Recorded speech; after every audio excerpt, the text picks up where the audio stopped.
नमस्कार साथियों, एक बार पुनः आप सभी का आप अपने YouTube channel language education Sultanpur पर बहुत बहुत स्वागत है, हार्दिक अभिनंदन है। साथियों, हम इस हिंदी व्याकरण की क्लास में वर्ण विचार पर चर्चा कर रहे हैं, जिसमें अब तक हम जान चुके वर्ण के प्रकार कितने हैं। जहां हमने बताया कि वर्ण दो प्रकार के होते हैं, स्वर और व्यंजन। वर्ण की कुल संख्या के बारे में हमने कहा कि देवनागरी लिपि हिंदी वर्णमाला में वर्णों की कुल संख्या 52 स्वीकार की गई है। वो किस प्रकार से है उसका हम विस्तृत रूप से अध्ययन यहाँ पर कर रहे हैं। हमारी ये क्लास सभी प्रतियोगी छात्रों के लिए फायदेमंद साबित होगी, खासकर रीट भर्ती परीक्षा के विद्यार्थी जो कयास लगाए जा रहे हैं कि रीट भर्ती परीक्षा संभवतः फरवरी 2021 तक या फरवरी 2021 में आयोजित की जा सकती है, उसको मद्देनजर रखते हुए इस हमारी स्पेशल कक्षा का यहाँ शुभारंभ किया गया है। यदि आपने हमारे पिछले वीडियोस नहीं देखे हैं तो हमारे चैनल को सब्सक्राइब करके आप वहां वीडियो लिस्ट से हमारे सभी वीडियो देख सकते हैं और लाभान्वित हो सकते हैं। और साथ ही हमारे इस क्लास को, हमारे चैनल को ज्यादा से ज्यादा लोगों को शेयर कीजिएगा, ताकि सभी प्रतियोगी छात्रों का जो हिंदी व्याकरण से संबंधित हैं, हिंदी भाषा का अध्ययन कर रहे हैं, उन सभी का लाभ हो सके। तो आइए हम देखते हैं। हम पिछली कक्षा में स्वरों का जो विस्तृत रूप से वर्गीकरण पढ़ रहे थे, हम स्वरों का वर्गीकरण पढ़े हैं अभी तक। पहला वर्गीकरण जो पढ़ा मात्रा या उच्चारण के आधार पर, जो हमने बताया था मात्रा या उच्चारण के आधार पर स्वर 3 प्रकार के होते हैं: ह्रस्व स्वर, दीर्घ स्वर और प्लुत स्वर। ह्रस्व स्वर को हमने मूल स्वर भी कहा था, लघु स्वर भी कहा था, जो संख्या में 4 हैं, अ, ई, उ, री। दीर्घ स्वर जो हमने बताए थे 7, और प्लुत स्वर जिनकी संख्या हमने बताई थी 8। तो ये उनका वहां हम विस्तृत रूप से अध्ययन कर चुके हैं। आप वीडियो लिस्ट में जाकर के हमारे वहां पर उस क्लास को देख सकते हैं। उसके बाद हमने दूसरा जो बिंदु लिया था स्वरों के वर्गीकरण का, वो था ओष्ठ की स्थिति के आधार पर स्वरों का वर्गीकरण हमने पढ़ा। 2 प्रकार के हम बताए, वृत्तमुखी और अवृत्तमुखी। तीसरा जो बिंदु पढ़ा हमने स्वरों के वर्गीकरण का, वो था जिह्वा की स्थिति के आधार पर स्वर कितने प्रकार से विभाजित किए गए हैं। और अंत में जो पढ़ा था वो था तालु की स्थिति के आधार पर स्वरों का वर्गीकरण। ये अब तक हम पढ़ चुके हैं। मुख्य मुख्य वर्गीकरण हम पढ़ चुके हैं स्वरों का, जो विभाजन किया गया है। अब थोड़ा सा और भी बचा है। हमारा प्रयास यही है कि कोई भी परीक्षा हो, कोई भी एग्जाम हो, उसमें हमसे प्रश्न छूट न पाए, तो उसी को मद्देनजर रखते हुए हम स्वरों के वर्गीकरण का और अधिक विस्तार पूर्वक अध्ययन कर रहे हैं। जितने भी विभाजन यहाँ पर विद्वानों ने बताए हैं, तो देखिएगा अगला जो आधार है स्वरों के वर्गीकरण का, स्वरों का वर्गीकरण हम पढ़ रहे थे।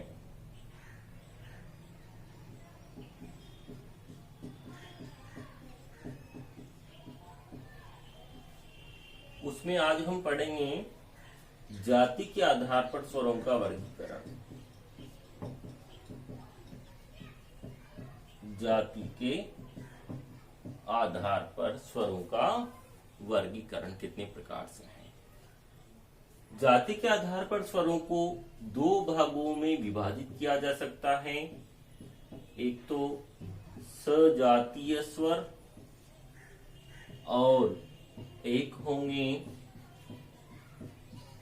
विजातीय स्वर। देखो, जाति के आधार पर, जाति से तात्पर्य यहाँ पर समूह, समूह के आधार पर।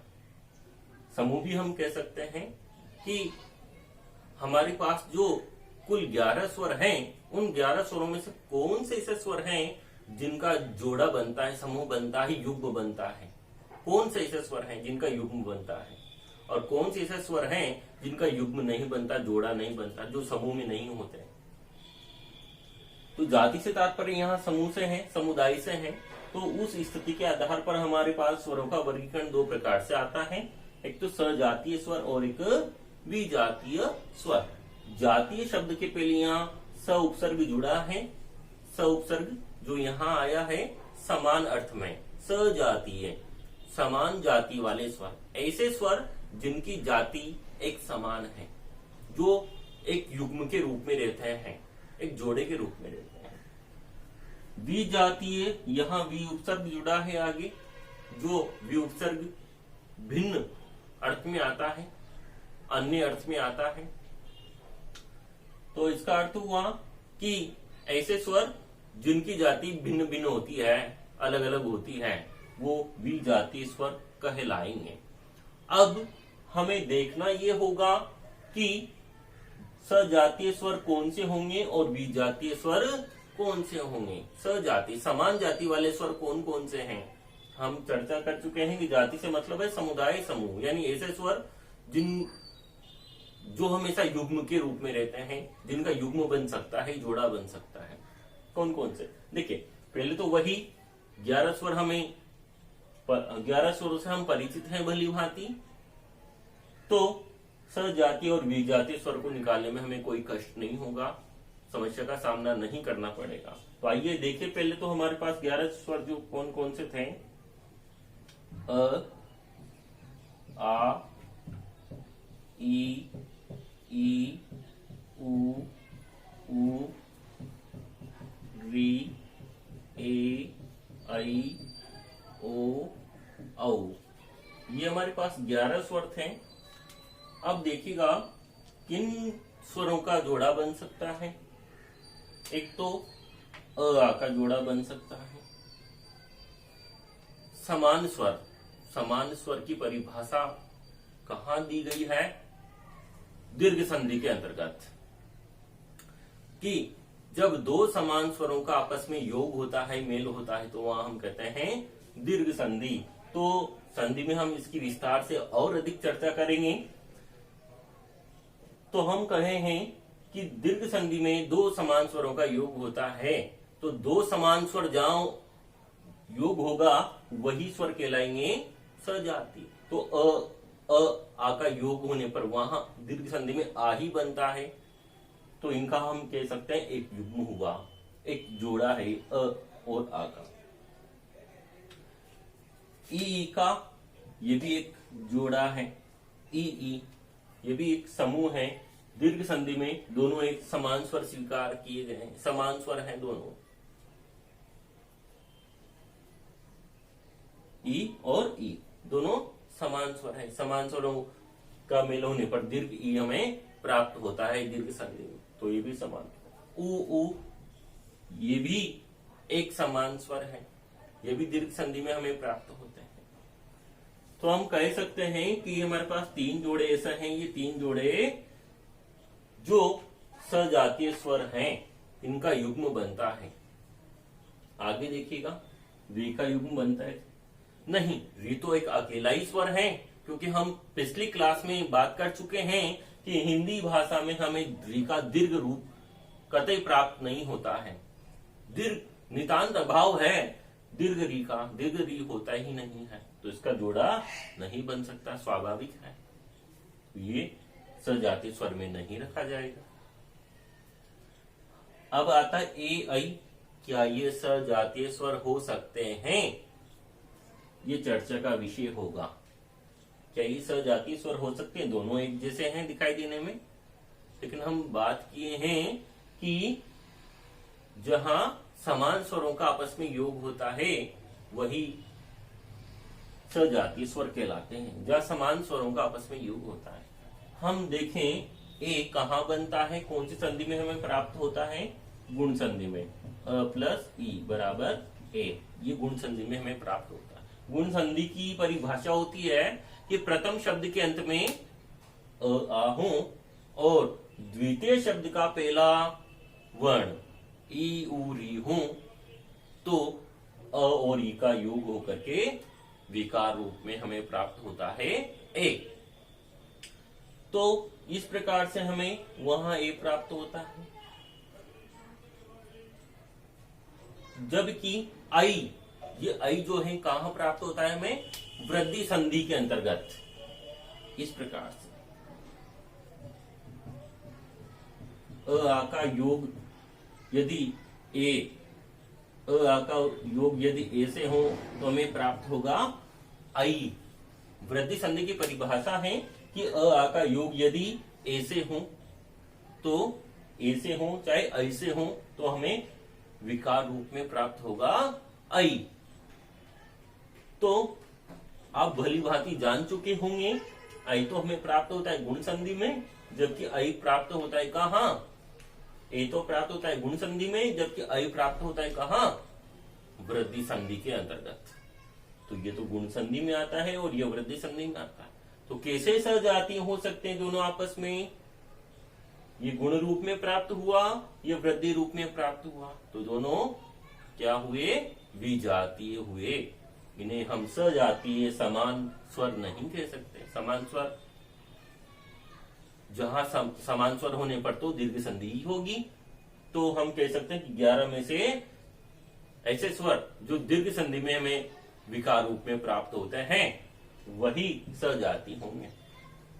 तो इनको हम सजाति नहीं कह सकते मित्रों, कारण स्पष्ट हो गया आपके सामने। इसी प्रकार एक और स्थिति आप आगे देख रहे हैं, ओ औ, क्या इनको भी समान स्वर कह सकते हैं, सजाति कह सकते हैं। ओ औ, वही दोनों देखने में हमें एक जैसे ही दिखाई दे रहे हैं, लेकिन वही बात आती है ये कहां हमें प्राप्त होते हैं। ये इसी प्रकार से अ आ का योग यदि उ से हो तो हमें प्राप्त होता है ओ।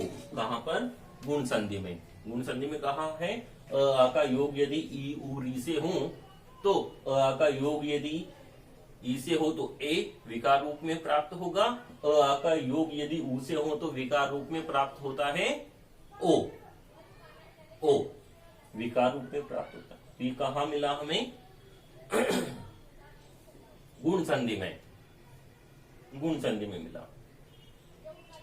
जबकि औ कहां मिलेगा, औ मिलेगा हमें अ आ का योग, अ आ का योग ओ से हो तो हमें विकार रूप में प्राप्त होगा औ। अ आ का योग यदि ओ से हो या औ से हो तो विकार रूप में प्राप्त होगा औ। तो ये हमें कहां मिलता है, वृद्धि संधि में, और ये गुण संधि। तो वही स्थिति यहाँ पर, ऐसे वाली स्थिति यहाँ पर रही। ओ गुण संधि में विकार रूप में प्राप्त होता है और ये औ वृद्धि संधि के अंतर्गत प्राप्त होता है हमें विकार रूप में। तो ये भी, ये गुण रूप है, ये वृद्धि रूप है। अतः हम कह सकते हैं कि ये भी दोनों आपस में सजातीय नहीं है, दोनों एक जाति के नहीं है, क्योंकि ये कौन सा वर्ण है, गुण वर्ण, और ये वृद्धि वर्ण है। ये गुण वर्ण है, ये वृद्धि वर्ण है। तो दोनों अलग अलग हैं, तो हम इन्हें कहेंगे विजातीय।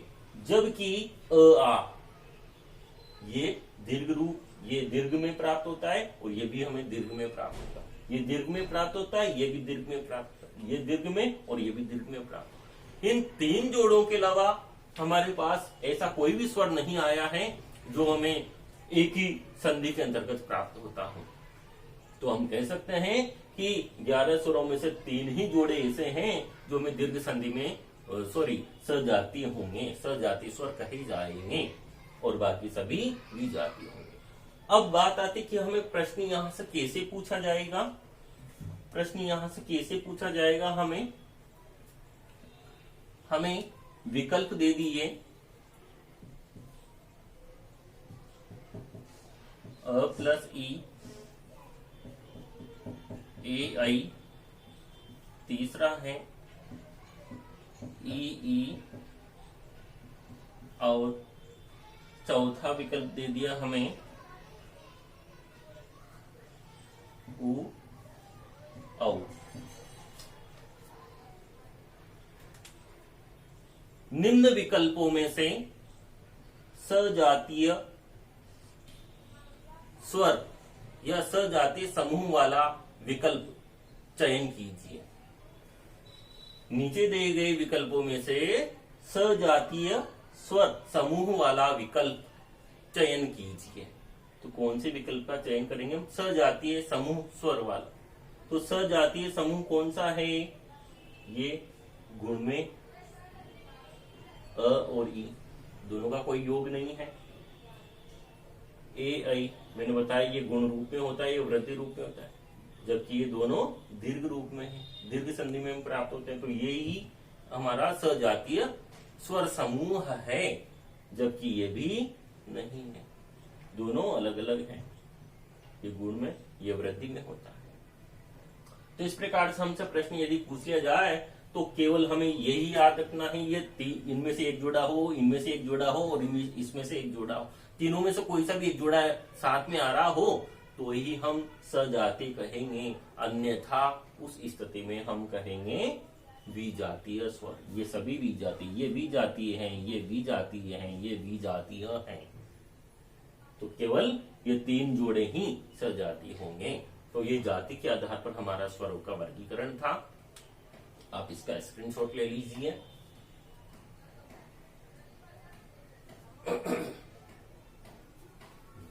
अब इसके बाद हमें स्वरों का वर्गीकरण जो है एक और पढ़ना है, अनुनासिकता के आधार पर स्वरों का वर्गीकरण।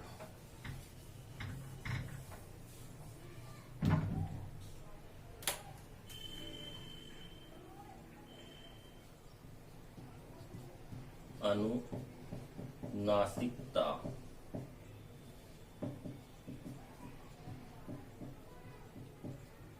के आधार पर, अनुनासिकता के आधार पर स्वरों का वर्गीकरण। स्वर कितने प्रकार से बताएं अनुनासिकता के आधार पर?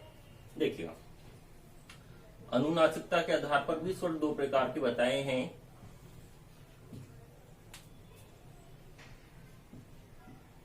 अनुनासिक स्वर, अनुनासिक, और दूसरा अननुनासिक, या हम कह सकते हैं निरनुनासिक। अनुनासिकता के आधार पर स्वर हमारे पास दो प्रकार के हैं, अनुनासिक स्वर और दूसरा अननुनासिक या निरनुनासिक।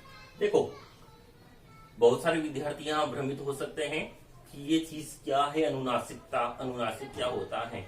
तो हम पहले ही स्पष्ट कर चुके हैं कि जो भी हम कक्षा में चर्चा करने वाले हैं, बिल्कुल कॉन्सेप्ट उसका क्लियर किया जाएगा सर्वप्रथम, उसके बाद ही आगे चर्चा होगी। तो उसी क्रम में सबसे पहले मैं आपको बताऊंगा कि अनुनासिक क्या होता है, अनुनासिक किसे कहते हैं। उसके बाद इसमें आने वाले स्वरों के बारे में बात करेंगे, अननुनासिक क्या है, निरनुनासिक क्या है। अनुनासिक कहते हैं किसी भी स्वर के ऊपर, किसी भी स्वर के ऊपर हम चंद्र बिंदु लगा दें, किसी भी स्वर के ऊपर हम चंद्र बिंदु लगा दें तो वो स्वर अनुनासिक कहलाता है, वह स्वर अनुनासिक कहलाता है। इसका तात्पर्य ये हुआ अनुनासिक स्वर का कि इसका उच्चारण मुख और नासिका दोनों के साथ किया जाता है। इसके उच्चारण में मुख और नासिका दोनों प्रयोग में आते हैं, दोनों काम में आते हैं, मुख और नासिका। संस्कृत में कहा गया इसके लिए मुख नासिकयो सहित उच्चार्यमाण वर्ण अनुनासिक, यानी जिस वर्ण के उच्चारण में, जिस स्वर के उच्चारण में मुख और नासिका दोनों का प्रयोग होता है वो स्वर अनुनासिक है। ये अनुनासिक है। तो अनुनासिक स्वर किसे कहेंगे? जिस स्वर के ऊपर चंद्र बिंदु लगा हो, चंद्र बिंदु इस प्रकार चंद्रमा भी हो और बिंदु भी हो, उसे हम अनुनासिक कहेंगे।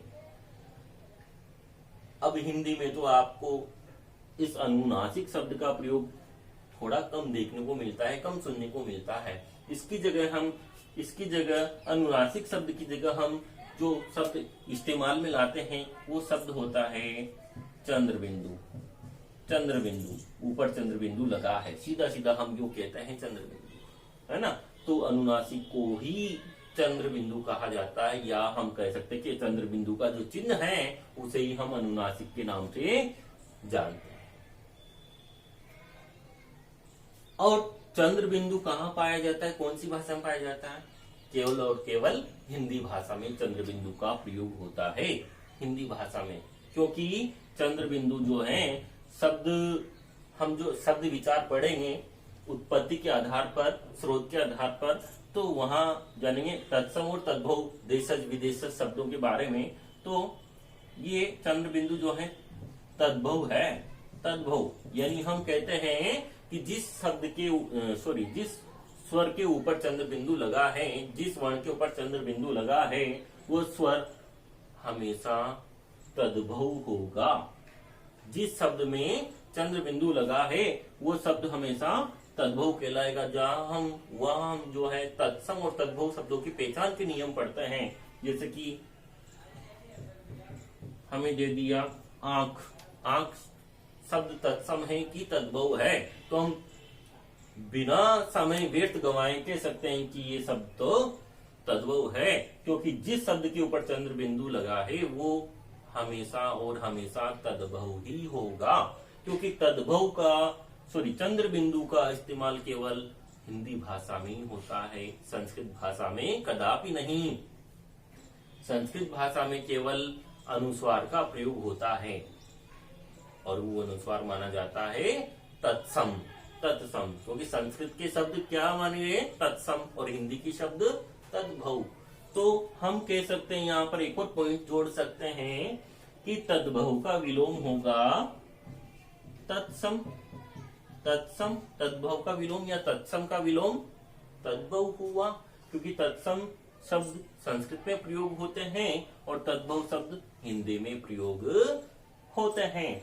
तो मेरा सीधे सीधे कहने का तात्पर्य यही था कि अनुनासिक हम चंद्र बिंदु को ही कहते हैं, यानी जिस स्वर के ऊपर चंद्र बिंदु लगा हो उसे हम अनुनासिक कहते हैं।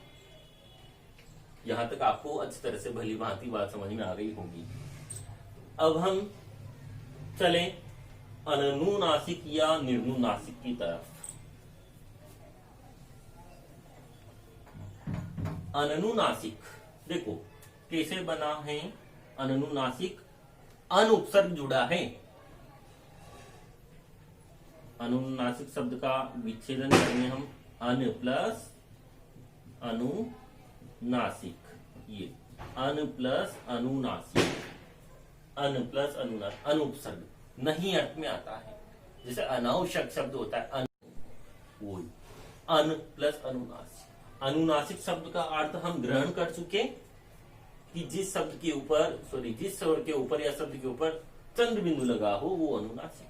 अब इसका अर्थ क्या हो जाएगा? नहीं, जिस स्वर के ऊपर चंद्र बिंदु नहीं लगा वो अनुनासिक। जिस स्वर के ऊपर चंद्र बिंदु नहीं लगा मतलब कैसा स्वर? ऐसा स्वर सामान्य जो हम लिखते हैं वो स्वर, सभी 11 स्वर यदि उनके ऊपर चंद्र बिंदु नहीं लगाया जाए तो सभी 11 स्वर क्या कहलाएंगे? अनुनासिक। दूसरा जो हमने लिखा इसका पर्याय निर्नुनासिक, इसका भी हम करें विच्छेदन, निर प्लस अनुनासिक। निर प्लस अनुनासिक, निरुपसर्ग रहित अर्थ में आता है, निर्भय, भय रहित, तो वही अनुनासिक रहित स्वर जो हैं वह निर्नुनासिक। अनुनासिक रहित यानी जिन स्वरों के ऊपर चंद्र बिंदु नहीं लगता वो स्वर निर्नुनासिक कहलाएंगे। तो सीधे सीधे हमारे कहने का तात्पर्य ये हुआ कि जिन स्वरों के ऊपर चंद्र बिंदु का प्रयोग नहीं होता उन स्वरों को हम अनुनासिक या निर्नुनासिक कहेंगे। अब बात यह हुई कि कौन से स्वर तो अनुनासिक होंगे और कौन से अनुनासिक होंगे 11 में से। साथियों, यदि किसी भी स्वर के ऊपर हम चंद्र बिंदु का प्रयोग कर दें, किसी भी स्वर के ऊपर चंद्र बिंदु का प्रयोग किया जा सकता है कि कोई भी स्वर को, बहुत से हम लड़के देखते हैं, बहुत से विद्यार्थी देखते हैं जो मुख से कम नाक से अधिक बोलते हैं, मुख से कम नाक से अधिक बोलता है, मुख से भी उच्चारण होता है और नाक से भी। तो क्या चंद्र बिंदु के रूप में ही हमेशा अनुनासिक स्वर के रूप में ही स्वरों का उच्चारण करते हैं वो विद्यार्थी। तो किसी भी स्वर के ऊपर चंद्र बिंदु का प्रयोग किया जा सकता है, और यदि उस स्वर के ऊपर हम चंद्र बिंदु का प्रयोग करेंगे तो वो स्वर कहलाएगा अनुनासिक। तो हम प्रत्येक 11 स्वर के ऊपर चंद्र बिंदु लगा सकते हैं। प्रत्येक 11 स्वर के ऊपर चंद्र बिंदु लगा सकते हैं।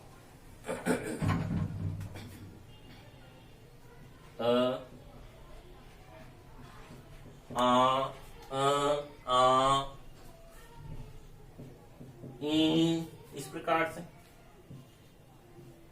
अब यहां चंद्र बिंदु कैसे लगाएंगे? यहां चंद्र बिंदु कैसे लगाएंगे? यहां तो हमने लगा दिया, यहां यहां हम चंद्र बिंदु लगाएंगे ये इस प्रकार से। यही चंद्र बिंदु है। क्यों? यदि कोई वर्ण में मात्रा सिरोरेखा के ऊपर जा रही हो, सिरोरेखा के ऊपर मात्रा निकल रही हो, और यदि हमें वहां चंद्र बिंदु का प्रयोग करना है, चंद्र बिंदु लगाना है, तो केवल बिंदु बिंदु लगाया जाएगा, चंद्रमा नहीं बनेगा, बिंदु ही रहेगा, बस बिंदु। और कहलाया चंद्र बिंदु ही कहेंगे, उसे संबोधित चंद्र बिंदु नाम से ही करेंगे। क्या कहा मैंने कि किसी स्वर में सिरोरेखा के ऊपर मात्रा जा रही हो, ये सिरोरेखा, ये जो किसी वर्ण के ऊपर जो रेखा होती है जिसे हम माथा बांधने के लिए लगाते हैं, उसे हम सिरोरेखा के नाम से संबोधित करते हैं। ये सिरोरेखा है हमारी। सिरोरेखा के, ये सिरोरेखा यहाँ खत्म हो रही है मन, लेकिन इसके ऊपर भी मात्रा जा रही, जबकि अन्य स्वरों में हम देख रहे हैं सिरोरेखा के ऊपर कोई मात्रा नहीं जा रही, सिरोरेखा पर ही वो वर्ण खत्म हो गया है, उसके नीचे नीचे ही उसकी आकृति बनी है बस। तो सिरोरेखा के ऊपर यदि कोई मात्रा जा रही है तो वहां, और यदि हमें चंद्र बिंदु लगाना है तो चंद्र बिंदु कैसे लगाएंगे? हम केवल बिंदु ही लगाएंगे, चंद्रमा नहीं बनाएंगे। ये चंद्र बिंदु लगाने का तरीका होगा इस प्रकार के स्वरों में। ई उ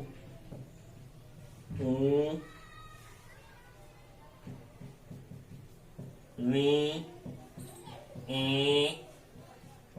आई। अब यहाँ पर भी चंद्र बिंदु कैसे लगाएंगे? इसी प्रकार से, क्योंकि सिरोरेखा के ऊपर मात्रा जा रही है तो चंद्रमा नहीं होगा, केवल बिंदु ही होगा। ओ आऊं, ओ आऊं, इस प्रकार से बिंदु ही रहेगा और हम उसे कहेंगे चंद्र बिंदु ही नाम। तो प्रत्येक 11 स्वर में हम चंद्र बिंदु का प्रयोग कर सकते हैं। तो ये स्वर कहलाएंगे अनुनासिक। हमसे प्रश्न कैसे पूछेगा? विकल्प में 4 स्वर दे देगा, किसी के ऊपर चंद्र बिंदु लगा देगा, किसी के ऊपर चंद्र बिंदु नहीं लगाएगा, और बोल देगा निम्न में से अनुनासिक स्वर कौन सा है या कौन सा नहीं है, हमें पहचान करके बताना होगा। अब बात आई अनुनासिक या निर्नुनासिक स्वर किसे कहेंगे? यही 11 स्वर यदि ये सामान्य रूप में जैसा हम लिखते हैं वैसे ही लिखी जाए तो ये सभी स्वर अनुनासिक या निर्नुनासिक ही कहलाएंगे। और हाँ, ध्यान रखने योग्य तथ्य यहाँ पर यह है कि सभी 11 स्वर अपने सामान्य रूप में सदैव अनुनासिक या निर्नुनासिक ही रहते हैं। वो चंद्र बिंदु लगाने पर ही अनुनासिक बनाए जा सकते हैं, अन्यथा सदैव वो अनुनासिक या निर्नुनासिक ही रहते हैं। अब यदि संख्या की बात आए कि अनुनासिक स्वर कितने होते हैं, 11 बताएंगे। अनुनासिक कितने होते हैं तो भी 11 बताएंगे, क्योंकि प्रत्येक 11 स्वर अनुनासिक भी हो सकते हैं और अनुनासिक भी हो सकते हैं। अब यदि हमसे प्रश्न कर दिया जाए कि निम्न में से कौन सा अनुनासिक स्वर है, ऑप्शन में हमें दे दिया जाए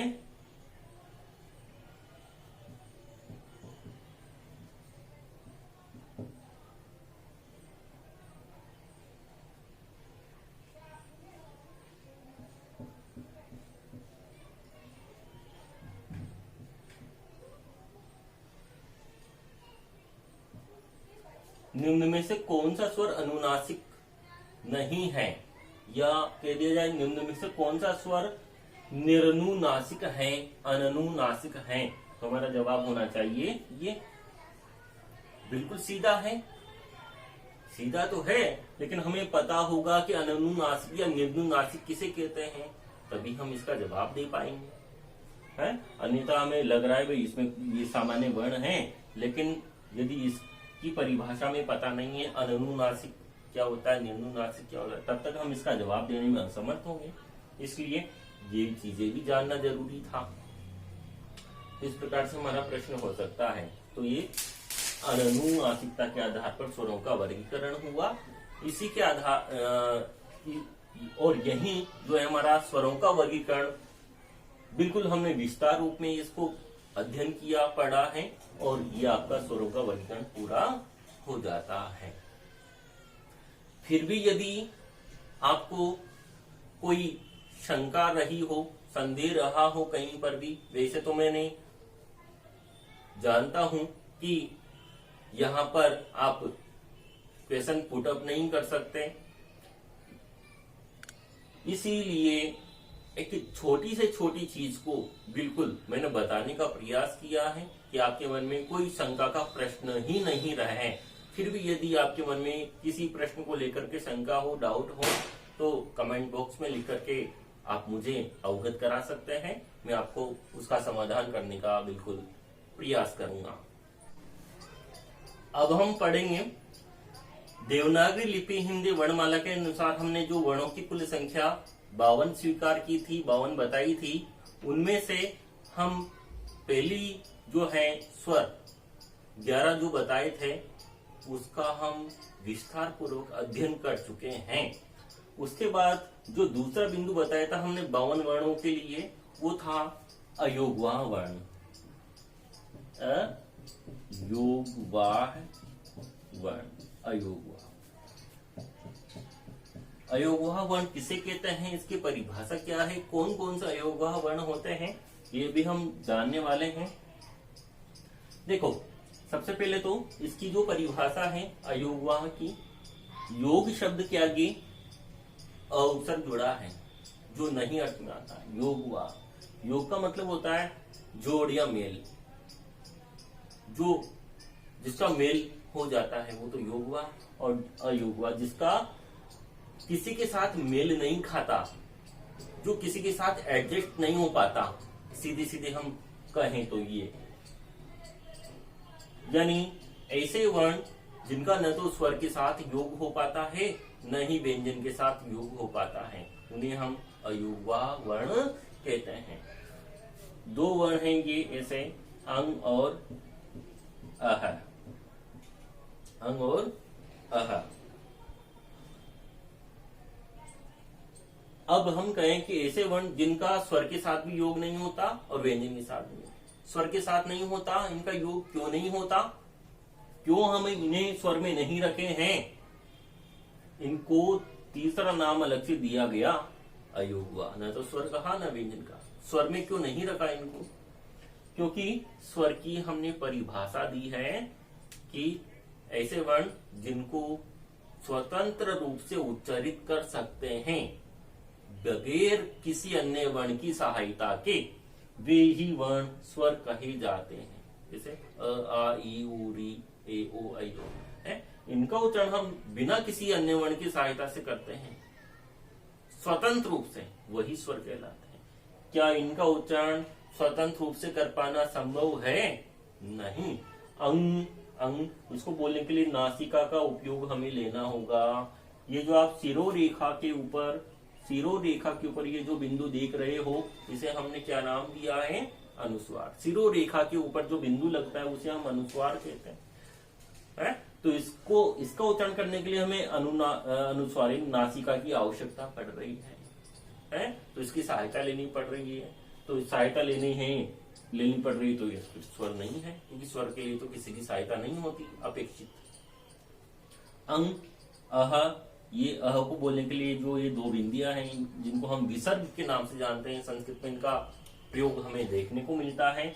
ये विसर्ग का जब तक इनका साथ नहीं हो तब तक इस अह का उच्चारण संभव नहीं। तो इन दोनों वर्णों को बोलने के लिए अन्य की सहायता अपेक्षित हो रही है, इसलिए हम इन्हें स्वर नहीं कह सकते। अब बात आती है कि इन्हें व्यंजन में क्यों नहीं रखा। फिर व्यंजन में है जैसे ये मंग और इस प्रकार से बिंदिया लगा दी है, तो व्यंजन में लग सकती नहीं। शुद्ध व्यंजन में इनका प्रयोग नहीं हो सकता, शुद्ध व्यंजन में इनका प्रयोग नहीं हो सकता। क्या कभी आपने ऐसे देखा है, ऐसे बिंदु लगा देखा है इस वर्ण के ऊपर? नहीं। क्यों? क्योंकि ये व्यंजन म आधा है।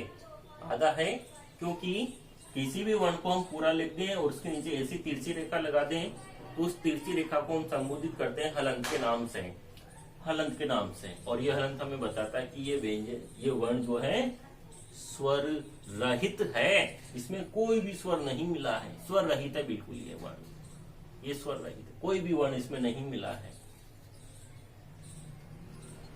तो शुद्ध व्यंजन में हम इस चिन्ह का प्रयोग नहीं कर सकते, अनुस्वार का प्रयोग नहीं कर सकते, अंग का प्रयोग नहीं कर सकते शुद्ध व्यंजन में। पहले व्यंजन में कोई ना कोई स्वर मिलेगा, उसके बाद ही हम इस चिन्ह का, इस बिंदु का प्रयोग कर सकते हैं, अंग का प्रयोग कर सकते हैं। तो व्यंजन के साथ भी इसका योग नहीं है, व्यंजन के साथ स्वतंत्र रूप से इसका योग नहीं होता कभी। व्यंजन में पहले हमने यहाँ क्या किया, यहाँ क्या किया, म में क्या मिलाया, अ, उसके पश्चात इस बिंदु को जोड़ सकते हैं हम। शुद्ध रूप में, शुद्ध व्यंजन में हम इसको नहीं जोड़ सकते। स्वर रहित व्यंजन के साथ हम अयोगवाह का प्रयोग नहीं कर सकते हैं, इसलिए व्यंजन के साथ भी इसका मेल नहीं खाता और स्वर के साथ भी मेल नहीं खाता। हाँ, और भी हमने जो वर्णमाला में पढ़े हैं, व्यंजन कहाँ से कहाँ तक होते हैं, क से लेकर के ज्ञानी तक। क्या वहां आते हैं क्या कहीं दोनों? नहीं आते। तो व्यंजन में रखना इनको संभव ही नहीं है, व्यंजन भी नहीं है। और स्वर इसलिए नहीं है कि ये स्वतंत्र रूप से उच्चारित नहीं हो सकता है। अतः हम कहें कि ये दोनों अयोगवाह ध्वनियां हैं। यदि हमसे पूछे जाए हिंदी वर्णमाला में अयोगवाह वर्ण कितने हैं और कौन कौन से हैं, तो हैं 2, अंग और अ। तो ये अयोगवाह वर्ण।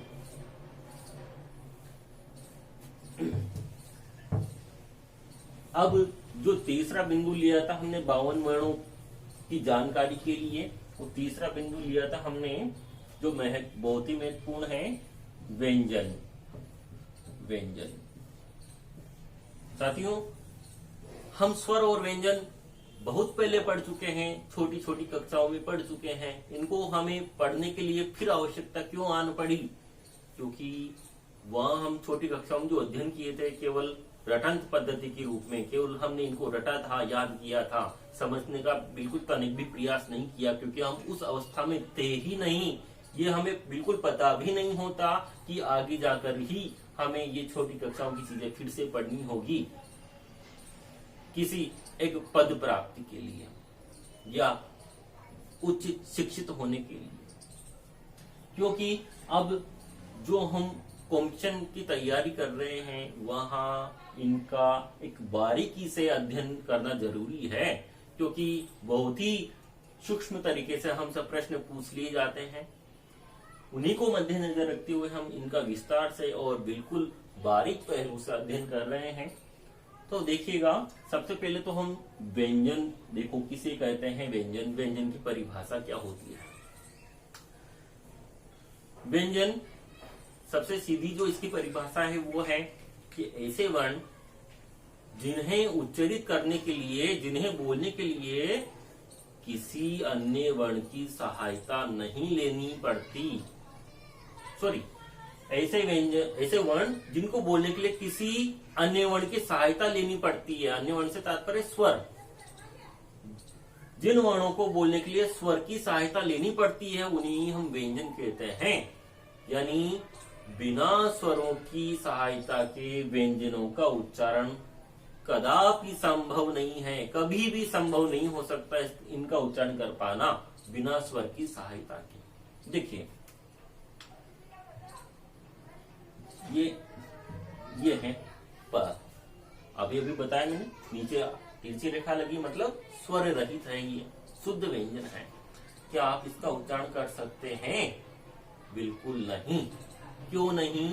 क्योंकि यदि आप इसका उच्चारण करोगे, क्या करोगे, प, अंत में किसकी ध्वनि आपको सुनाई मिली? अ की।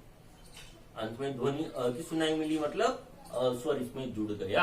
आपके न चाहते हुए भी, आपने नहीं चाहा उसको जोड़ना, फिर भी जुड़ गया वो अपने आप, क्योंकि इसका उच्चारण संभव ही नहीं है। बोल ही नहीं सकते आप। व्यंजन को लिख सकते हैं, शुद्ध व्यंजन को हम लिख सकते हैं, बोल तब तक नहीं सकते जब तक उसमें किसी न किसी स्वर को उसमें नहीं जोड़ दिया जाए। जरूर नहीं हम यहाँ प के साथ अ को जोड़े, अन्य स्वर भी जोड़ सकते हैं। ई जोड़ेंगे तो पी बन जाएगा, है? तो इस प्रकार से कोई भी स्वर इसके साथ जोड़ा जा सकता है। तो कहने का मेरा सीधा सीधा अभिप्राय यही था कि व्यंजन हम कहेंगे ऐसे वर्ण जिनके साथ में जो स्वरों की सहायता से बोले जाते हैं, जिनका उच्चारण स्वरों की सहायता से संभव है, वो व्यंजन। और स्वर कहा था हमने स्वतंत्र रूप से, जिसका उच्चारण करने के लिए किसी की आवश्यकता नहीं। यदि व्यंजन की हम शास्त्र सम्मत परिभाषा देना चाहें तो कि फेफड़ों से उठी हुई श्वास वायु, जो हमारा वाग यंत्र है, जहां से वायु उठती है, तो फेफड़ों से उठी हुई श्वास वायु जब मुख से रुकावट या बाधा के बाद या संघर्ष करते हुए बाहर निकलती है, उन्हें व्यंजन कहते हैं। उन्हें व्यंजन कहते हैं। फेफड़ों से उठी हुई श्वास वायु मुख से डायरेक्ट प्रत्यक्ष बाहर नहीं निकलती, अपितु मुख में हमारे बहुत सारे अवयव हैं, उच्चारण स्थान हैं, उनका स्पर्श करते हुए, उनसे टकराते हुए, रुकावट होते हुए बाहर निकले वो वायु, तो उन्हें व्यंजन कहते हैं। और व्यंजनों की संख्या हम बताए हैं 33 व्यंजन हैं हमारे पास। व्यंजनों की संख्या कुल 33 होती है। सबसे पहले तो आप व्यंजन की परिभाषा नोट कर लीजिएगा। वे वर्ण जो स्वरों की सहायता से उच्चारित होते हैं, उन्हें व्यंजन कहा जाता है। इसकी एक और दूसरी परिभाषा आप नोट कर सकते हैं कि फेफड़ों से उठी हुई श्वास वायु जब मुख से किसी अवरोध या रुकावट के बाद बाहर निकलती है, तो उन्हें व्यंजन कहा जाता है। व्यंजनों की संख्या 33 है। व्यंजनों की संख्या 33 है। इन 33 व्यंजनों को भी हम 3 भागों में बांट सकते हैं। स्पर्श व्यंजन,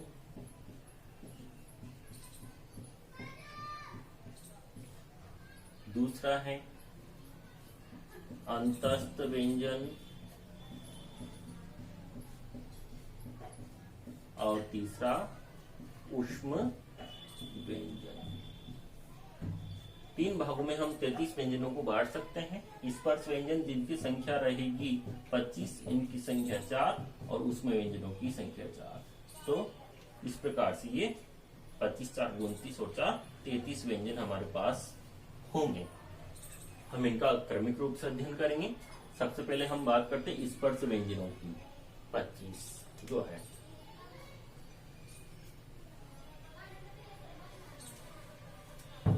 स्पर्श व्यंजन। सबसे पहले तो इनको स्पर्श क्यों कहा हमने, इनकी क्या परिभाषा है स्पर्श की, स्पर्श व्यंजन की। जब हम किसी व्यंजन का उच्चारण करते हैं तो मुख में जो बहुत सारे अवयव हैं, उन्हें स्पर्श करते हुए यदि ध्वनियां बाहर निकलती हैं, तो उन्हें हम स्पर्श व्यंजन कहते हैं। मुख के 2 अवयव यदि आपस में स्पर्श करें, मुख में बहुत सारे अवयव हैं, तालु है, कंठ है, मुर्दा है, ओष्ठ है, दंत है, जीवा है। तो जिन वर्णों के उच्चारण में 2 अवयव आपस में स्पर्श करते हैं, सटते हैं, उन्हें हम स्पर्श व्यंजन कहते हैं, और उनकी संख्या 25 होती है। 25 इन 25 स्पर्श व्यंजनों को 5 वर्गों में विभाजित किया गया है, 5 श्रेणियों में विभाजित किया गया है। इसलिए हम स्पर्श व्यंजनों को दूसरे नाम वर्गीय व्यंजन के नाम से भी हम जानते हैं। स्पर्श व्यंजनों को हम वर्गीय व्यंजन भी कहते हैं, क्योंकि 25 स्पर्श व्यंजनों को 5 वर्गों में विभाजित किया गया है। जो 5 वर्ग हैं कौन कौन से देखिएगा, क वर्ग, च वर्ग, ट वर्ग, त वर्ग और प वर्ग। इन 5 वर्गों में विभाजित किया गया है स्पर्श व्यंजनों को। क च ट त, प्रत्येक वर्ग में 5 वर्ण रखे गए हैं, अतः स्पर्श व्यंजनों की कुल संख्या होगी 25। देखिएगा, क वर्ग में रखे जाने वाले वर्ण होते हैं क, ख, ग, घ, ङ। क ख ग घ ङ।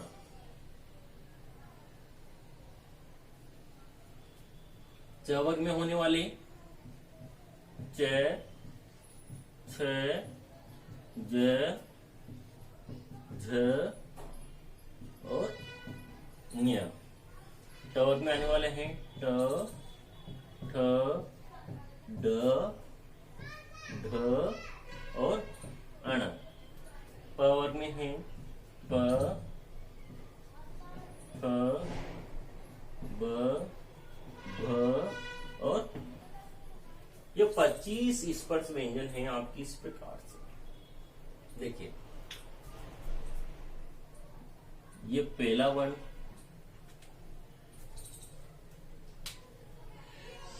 ये आपका पहला वर्ण है, ये दूसरा वर्ण है, ये तीसरा वर्ण है, ये चौथा वर्ण है और ये पांचवा वर्ण। प्रत्येक वर्ग के क वर्ग का पहला वर्ण, दूसरा वर्ण, तीसरा वर्ण, चौथा वर्ण, पांचवा वर्ण। इसी प्रकार ट वर्ग का यदि तीसरा वर्ण पूछा जाए आपसे तो ड, ट वर्ग का तीसरा वर्ण है ड। प वर्ग का पांचवा वर्ण पूछा जाए तो ये प वर्ग और ये पांचवा वर्ण। इस प्रकार से प्रत्येक वर्ग के 5 वर्ण हैं। क वर्ग में जो आने वाले वर्ण है वो है क, ख, ग, घ, ङ। ध्यान रखें, ये ड नहीं है अपितु ङ, नासिका से बोला जाता है। प्रत्येक वर्ग का 5वां वर्ण नासिका से बोला जाता है। नाक से इसकी ध्वनि अधिक आती है, इसलिए इन्हें नासिक के वर्ण के नाम से हम जानते हैं। देखो, ट वर्ग का तीसरा वर्ण, ये च वर्ग में आने वाले हैं च, छ, ज, ज, ञ। च, छ, ज, ज, ञ है ये। ट वर्ग में आने वाले जो वर्ण हैं ट, ठ, ड, ये ड हैं। ध्यान रखें, ये ङ और ये ड। इसके नीचे यहाँ कोई बिंदु नहीं है और यहाँ पर ये आगे पंचमाक्षर बिंदु हम पहले चर्चा कर चुके कि किसी वर्ण के आगे यदि बिंदु लगे तो वो पंचमाक्षर बिंदु होता है, जो यही आता है एकमात्र जगह काम इसके आगे क वर्ग में। प वर्ग में प, फ, ब, भ, म। इस प्रकार से ये 25 व्यंजन है हमारे पास। अब कुछ विद्यार्थी यहाँ पर भी थोड़ा सा कंफ्यूज हो सकते हैं कि ये तो समझ में आया है, लेकिन 2 वर्ण और होते हैं हिंदी वर्णमाला में, अड़ और अड़। क्या ये दोनों और ये दोनों एक ही हैं? नहीं, इन दोनों में पर्याप्त अंतर है, इसमें और इसमें। ट वर्ग में आने वाले वर्ण ड और ढ, ये ट वर्गीय वर्ण हैं, जबकि ये ट वर्गीय नहीं है। इनको हिंदी भाषा में अलग से स्थान दिया गया है। इन्हें हिंदी भाषा में कहा है उत्क्षिप्त वर्ण। उत्क्षिप्त, उत्क्षिप्त या ताड़न जात वर्ण। उत्क्षिप्त या ताड़न जात वर्ण इनको कहा गया है अलग से। उत्क्षिप्त का शाब्दिक अर्थ होता है फेंका हुआ, यानी ये वर्ण ऐसे हैं जिनको हम उच्चारण करते हैं तो पता लगता है कि जीवा के नोक से झटके के साथ गिर पड़े हों। उच्चित का मतलब होता है फेंका हुआ, यानी ऐसा लगता है जीवा की नोक से फेंक दिए हों। ध ध बिल्कुल जीवा के अग्र पॉइंट से भाग से ये इनका उच्चारण संभव होता है। ध ध है ना, ये ड ढ, इसको बोलते हैं हम ड ढ, ढोलक, डमरू। और ये अड और अढ़, ये ड नहीं है, अड़ और अढ़। और ये न, तीनों में अंतर जानिएगा। जैसे आप इनका एक बार स्क्रीनशॉट ले लीजिए ताकि मैं आपको उनको अधिक विस्तार से यहाँ पर बता समझा सकूं, तीनों में अंतर।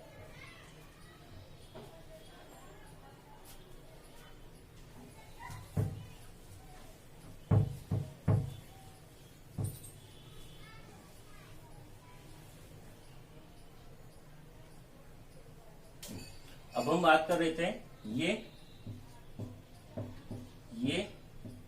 और इसके बारे में। सबसे पहले इसको देखिए, ये सड़क,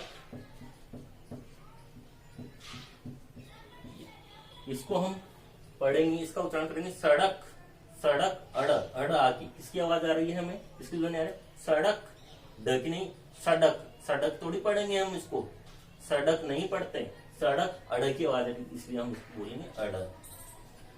इसको वांग्मय, वांग, मैंने कहा था क क ग घ ng बोलते हैं इसको, देख लीजिए इसका उच्चारण करके आप, वांग्मय, वाडमय थोड़ी बोलोगे आप इसको, वाडमय नहीं है, ड नहीं है, ये पंचमाक्षर बिंदु, वांग्मय, इस प्रकार से हम इसका उच्चारण करते हैं। तो ये जो दो ध्वनियां हैं अड़ और अढ़, ये उत्सिप्त वर्ण, और ये केवल और केवल हिंदी में ही प्रयोग आती है। जिन शब्दों में ये वर्ण हो, बिंदु लगे हों इनके नीचे, वो हिंदी के ही शब्द हैं, यानी तद्भव शब्द हैं। जबकि ये तो संस्कृत में भी होते हैं, ढ तो संस्कृत में भी होते हैं। इनका प्रयोग देखिए कैसे होता है, अड़ और अड़े का और ढ का, ढ। देखो, यदि किसी शब्द में ढ आ रहा है तो अंग्रेजी में हम उसके लिए डी लिखते हैं,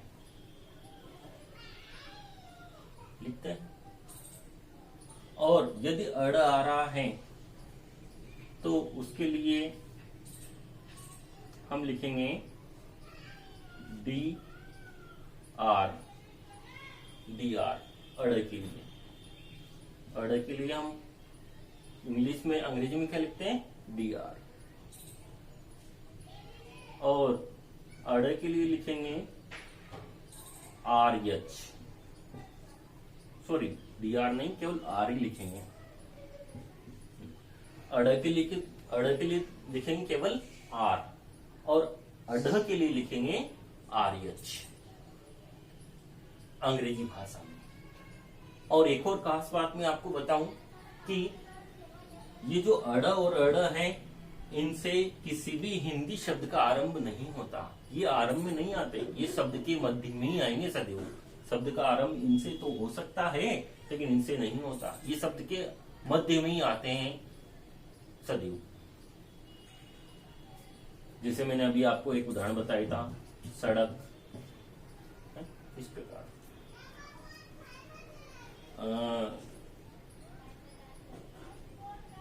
जैसे हमारे एक शहर का नाम है झालावाड़, झालावाड़, आप कैसे झालावाड़, झालावाड़ थोड़ी बोलते हैं, झालावाड़, किसकी आवाज है, अड़ की। इसको हम अंग्रेजी में कैसे लिखते हैं, JAHALAWAR।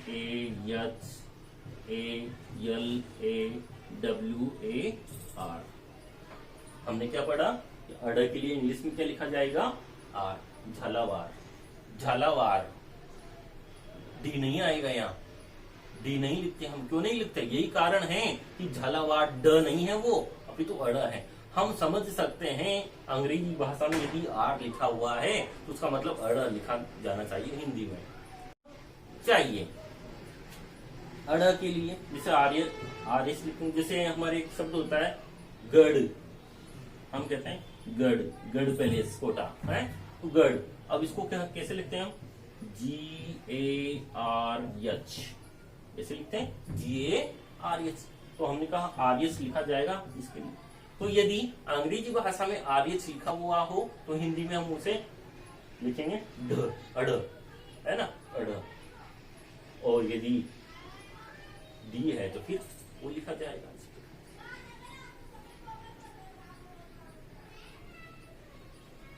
अंग्रेजी में इसके लिए होगा DH।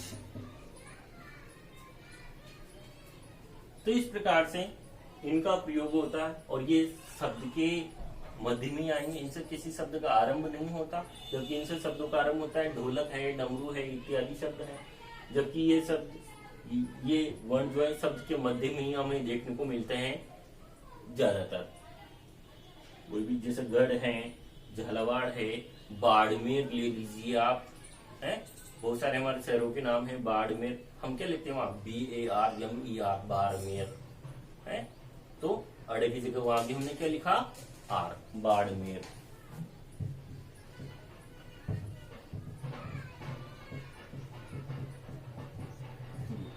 तो देखो बीच में आया अड़, यहाँ पर आरंभ नहीं हुआ। हम इसको इंग्लिश में लिखते हैं BARMER, बाड़मेर है। तो ये अड़ के लिए हमने क्या लिखा? आर, ना कि डी, क्योंकि ये अड़ था, ड नहीं था। तो हम समझ सकते हैं कि अंग्रेजी भाषा में यदि आर आ रहा है तो वहां अड़ लिखना चाहिए, हिंदी में हमें ड नहीं लिखना चाहिए। तो ये इन दोनों का मैंने आपको कंफ्यूजन, बिल्कुल डाउट क्लियर किया।